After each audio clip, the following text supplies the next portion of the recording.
Ooh. So there we go. Now, for me, it's very strange. I mean, a tailless lioness is not something you see very often. And to have two tailless lionesses in two consecutive generations, both losing their tails to hyenas, is very strange. So her mother and now her have both lost their tails to hyenas. Her mother had less of that, the stump than that. It was almost completely flat.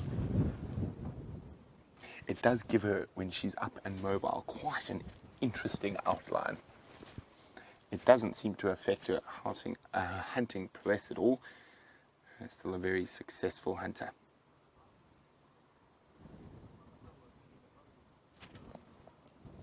Isn't that incredible? Now, I think you were saying, Jamie, and you saw the Tsalalas not that long ago? A week ago. About 100 meters over. A week, yeah? But they were off to visit.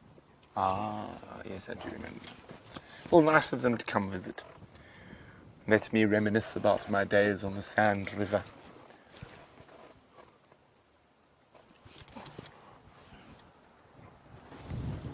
Now, they look like, oh, there we go.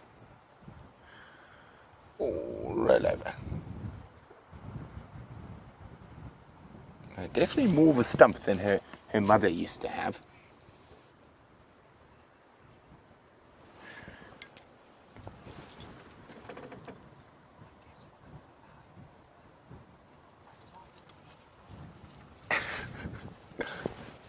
Okay, so we're still sitting there, look, and you can see there's still a little bit of an open wound. Not really an open wound, more of a scar tissue build-up.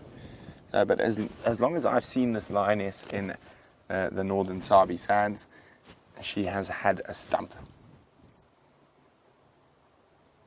These boys have grown up incredibly. Now, the last time I remember seeing them was at Sydney's dam, where they went on a buffalo killing rampage. I think it was 4 buffalo in 3 days at Sydney's dam. And the local hyena population also gave them quite a hard time in that area, and sniffing the air,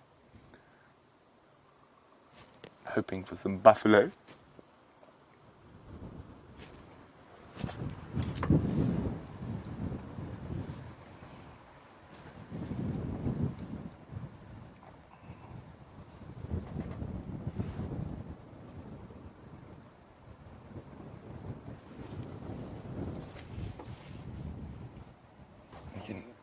Oh, my comms in. Yes, they are. Is Kirsten talking to me?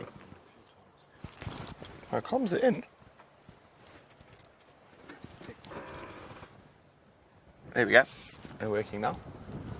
Yes, I can hear you, Kirsten.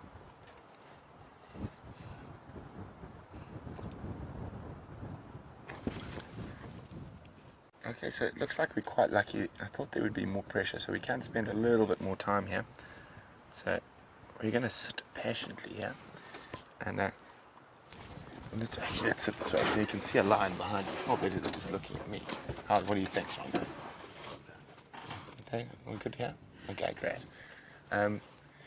There's a lion behind me, and we're live. No, I'm joking. You guys know all of this stuff. But as I'm saying, it's quite nice to see animals we don't see frequently, like the Anderson male and the Tsalalas. It's a great part about being in an open system. I mean, if we include the whole Greater Kruger, Mozambique and Zimbabwe, it's 8.5 million acres that is purely dedicated to wildlife, which is incredible. Now, if you think about old world Europe, for example, the largest intact piece of temperate forest in old world Europe is in Poland, and it's less than 20,000 hectares. So what's that, 40,000 acres of actual intact wilderness, pristine wilderness in old world Europe. 40,000 acres. We're sitting in 8.5 million acre. It's outstanding. It's unbelievable. Now, back to our tailless wonder. Mary is wondering whether the loss of a tail affects her balance.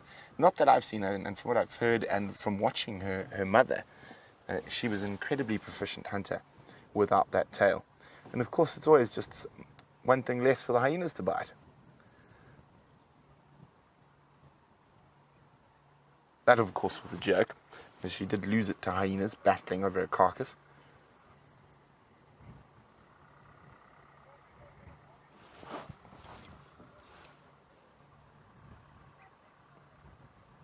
Now, they're looking particularly healthy.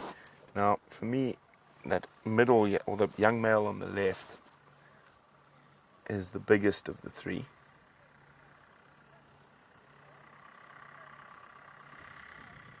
And so I'm not sure whether they were all born to a single female or they're from separate females. We'll have a better look. There could be a little bit of age gap between them. I always love young male lions. They sort of look quite awkward. Like they haven't quite grown into themselves yet. I suppose a bit like a gangly teenage boy. Acne and facial fuzz.